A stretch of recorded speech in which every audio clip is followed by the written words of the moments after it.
রাসূল বলেন, তোমরা যখন বিবাহ করবা, বিবাহ করার পূর্বে 4টি জিনিস দেখে বিবাহ করবা। কয়টা জিনিস জোরে বলেন? মুখস্থ করে নেবেন। 1 নাম্বার লিমা লিহা, মাল দেখে বিবাহ করবা, সম্পদ দেখে বিবাহ করবা। 2 নাম্বার হলো লিজামালিহা, সৌন্দর্য আছে কিনা দেখে বিবাহ করবা। 3 নাম্বার হলো ওয়ালি হাসাবিহা, তার বংশ দেখে বিবাহ করবা। 4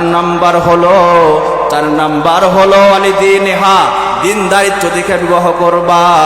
আমার রাসূল বলেন, কোন একজন মেয়ের ভিতরে 4টা গুণের ভিতরে 3টা গুণ নাই, প্রথম 3টা গুণ নাই। বলেন কোন গুণটা নাই? প্রথম 3 গুণ নাই, মালও নাই, সম্পদও নাই, বংশমর্যাদা অত উঁচা না। কিন্তু আমার রাসূল বলেন, তোমার এই মেয়ের ভিতরে যদি দিনদারিত্ব আর পরহেজগারি থাকে, ফাজফার বিজাতিদ্দিন তারিবাতিয়াদা, তাহলে তুমি সম্পদ লাগবে না, বংশমর্যাদাও লাগবে না। তুমি যদি দিনদারিত্বকে প্রাধান্য দিয়া যদি এই মেয়েকে যদি ঘরের ভিতরে নববধূর সাজে যদি সাজায় ঘরের ভিতরে নিয়ে আসতে পারো, মাল কম হলেও হতে পারে, সম্পদ কম হলেও হতে পারে, বংশমর্যাদা কম হলেও হতে পারে, কিন্তু এই মেয়েকে নিয়ে ঘর সংসার করবেন, দেখবেন জান্নাতি পরিবেশ। সুবহানাল্লাহ। আরো একটু জোরে কন্যা সুবহানাল্লাহ। জিকির করে লা ইলাহা, জোরে লা ইলাহা, লা ইলাহা ইল্লাল্লাহ, লা ইলাহা ইল্লাল্লাহ। হাসবি রব্বি জাল্লাল্লাহ, হাসবি রব্বি জাল্লাল্লাহ, মাফি কলবি গায়রুল্লাহ, নূরে মুহাম্মদ সাল্লাল্লাহ, লা ইলাহা ইল্লাল্লাহ, লা ইলাহা ইল্লাল্লাহ। বারে বারে করমন, এবারে তো তোমার নয়, আসল বাড়ি কবর তোমার, জেনেও মন জানো না। লা ইলাহা, জোরে লা ইলাহা ইল্লাল্লাহ, লা ইলাহা ইল্লাল্লাহ, লা ইলাহা ইল্লাল্লাহ, লা ইলাহা ইল্লাল্লাহ, মুহাম্মাদুর রাসূলুল্লাহ সাল্লাল্লাহু আলাইহি ওয়াসাল্লাম। সম্মানিত হাজরিন, 4 জন বড় বড় ইমাম আছে।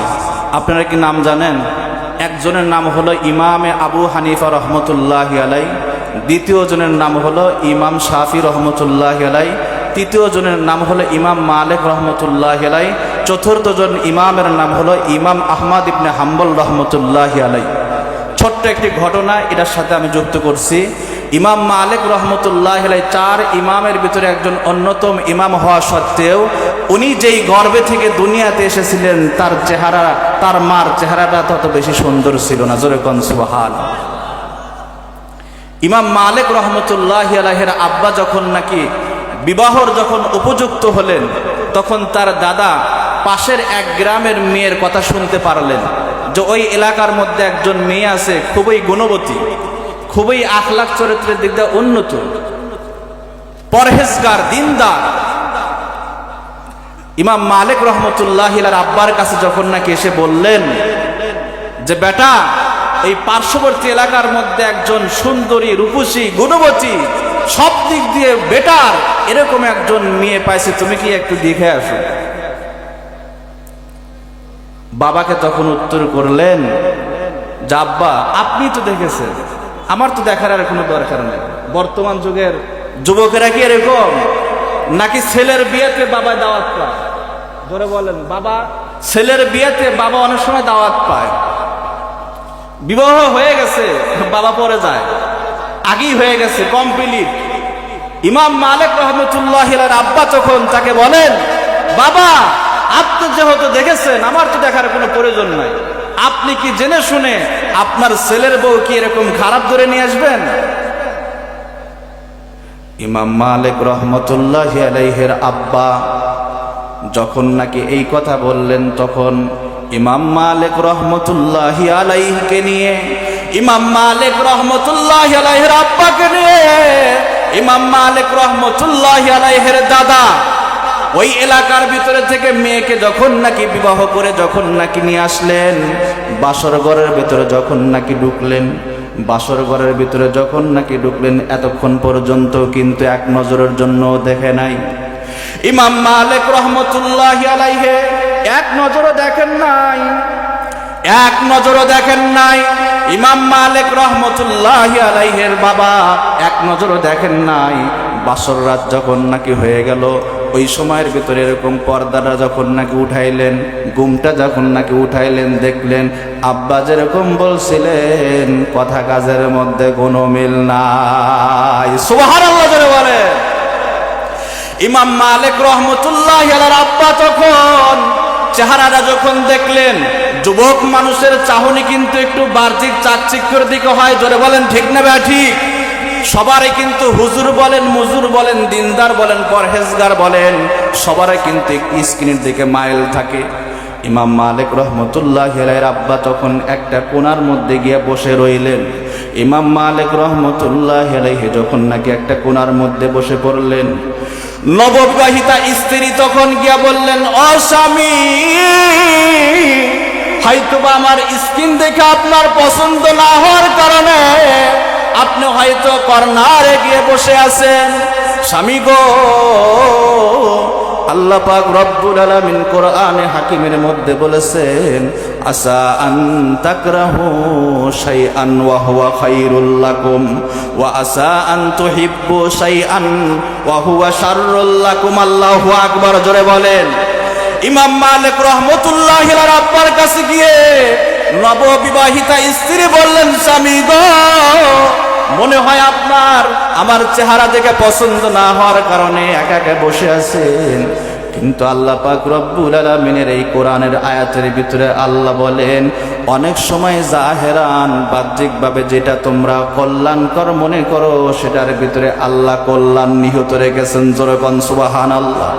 অনেক সময় আবার তোমরা যেটার ভিতরে অকল্যাণ দেখো, ওই জিনিসটার ভিতরে আল্লাহ পাক রব্বুল আলামিন কল্যাণ নিহিত রেখেছেন। জোরে কোন সুবহানাল্লাহ। ইমাম মালিক রহমতুল্লাহ আলাইহিকে যখন নাকি বলেছিলেন, তখন সাথে সাথে গিয়ে কি করেছেন, আবার একসাথে ঘুমাইছেন, সহবাস হয়েছে, জেমাও হয়েছে। ইমাম মালিক রহমতুল্লাহ আলাইহির আব্বা সকালবেলায় যখন চেহারাটা আবার নজরে পড়েছেন, আর তার কাছে থাকেন নাই।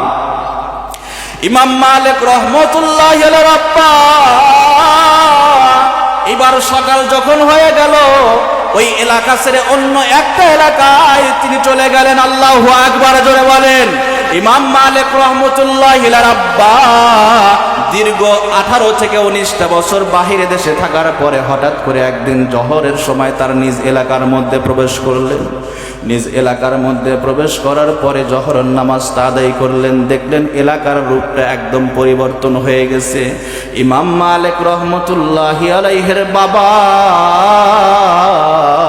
দেখলেন ইমামতি যে যুবকটা করলেন, সুদর্শন চেহারাওয়ালা একজন যুবক। জোরে কন্যা আল্লাহু আকবার।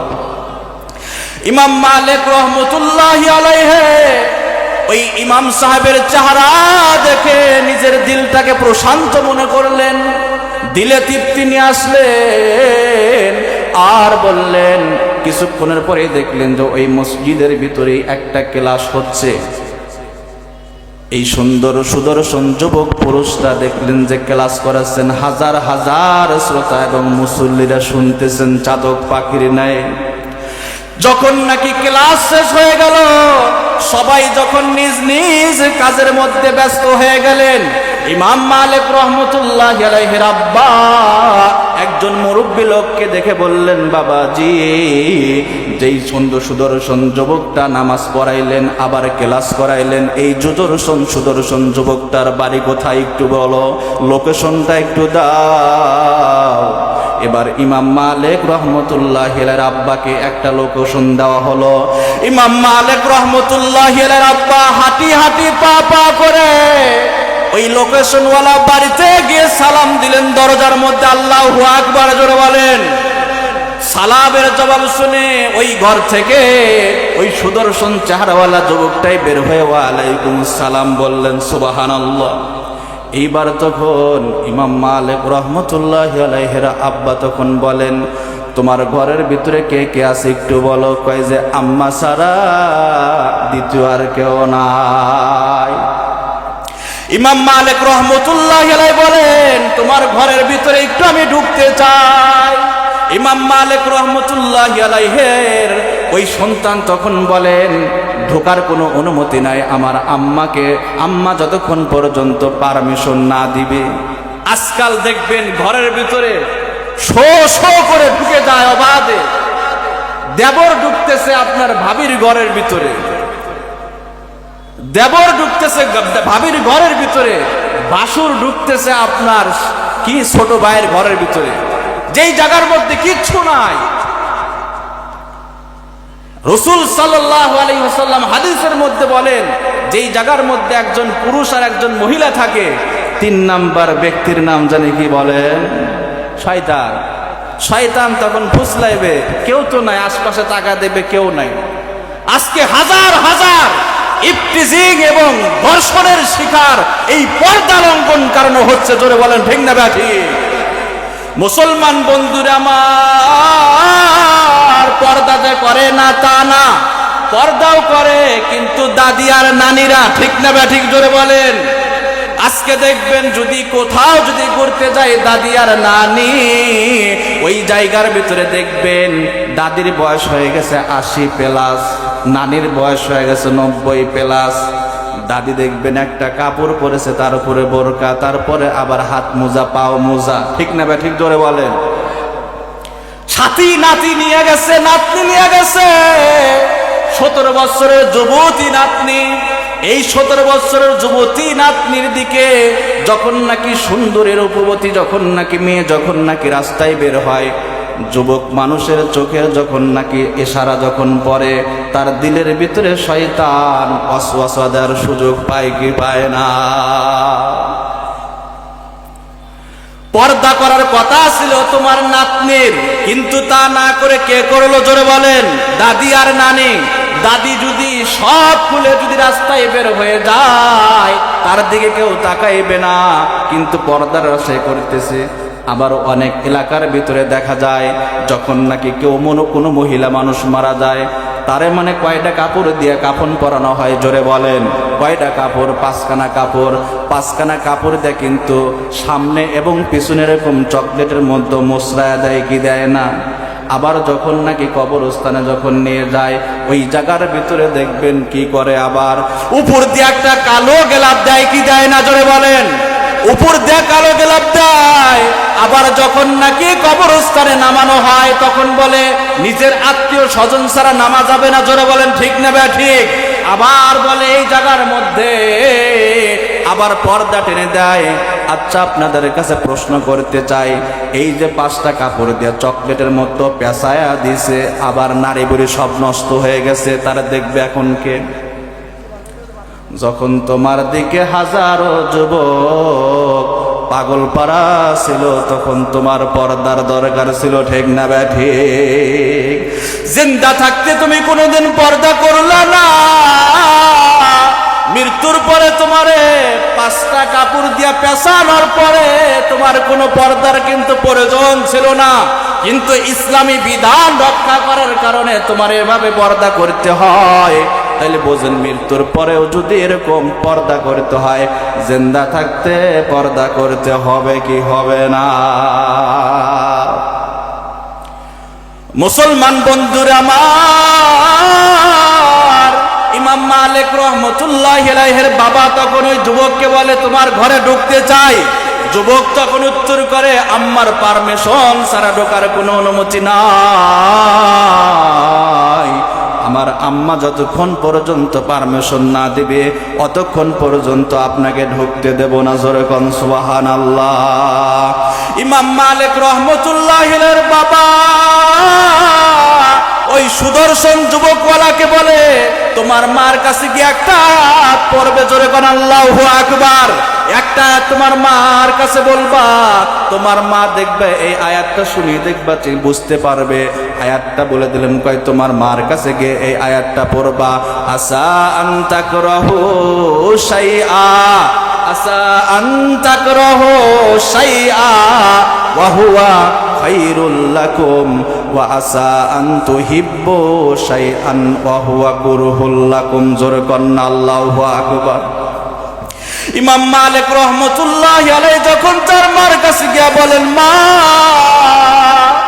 বাহিরে যে লোকটা দাঁড়িয়ে আছে সেই লোকটি তখন বলল, এই আয়াতটা তুমি তারে চেনো কি চেনো না? ইমাম মালিক রহমতুল্লাহি আলাইহির মা তখন দুই চোখের পানি ছেড়ে দিয়ে কান্না করে আর বলে, বাবা এ আর অন্য কোন তোমার অপরিচিত মানুষ না, ইনি হলেন তোমার জন্মদাতা পিতা। জোরে কোন সুবহানাল্লাহ। তাহলে ইমাম মালিক রহমতুল্লাহি আলাইহির মতো একজন জগৎ বিখ্যাত ইমাম, উনি কি সুদর্শন কোন রূপবতী এবং যুবতীর মেয়ের ঘর থেকে জন্ম হয়েছেন, গর্ভ থেকে জন্ম হয়েছেন? না, ওনার মার চেহারা ছিল কালো, কিন্তু আল্লাহ পাক রব্বুল আলামিন তার গুণের কারণে এমন একজন সন্তান দান করেছেন, যেই সন্তান জগৎ বিখ্যাত মুহাদ্দিস ছিলেন, যেই সন্তান জগৎ বিখ্যাত মুফাসসির ছিলেন, যেই ব্যক্তি জগৎ বিখ্যাত মুফাসসির ছিলেন, সব দিক দিয়ে তিনি বড় ছিলেন। আল্লাহ পাক রব্বুল আলামিন তার মায়ের আবেদা জাহেদা পরহেজগারির কারণে আল্লাহ রব্বুল আলামিন তার ঘরেই জন্ম দিয়েছিলেন ইমাম মালিক রহমতুল্লাহ আলাইহি। জোরে বলেন ঠিক না ভাই? ঠিক।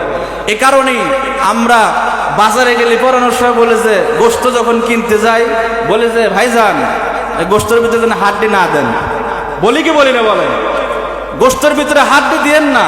কিন্তু যখন নাকি বাড়িতে এসে যখন নাকি তরকারি দিতে শুরু করে তখন বলে যে ওই হাড়টা কোথায় একটু জানতে দেখে। বলে কি বলে না?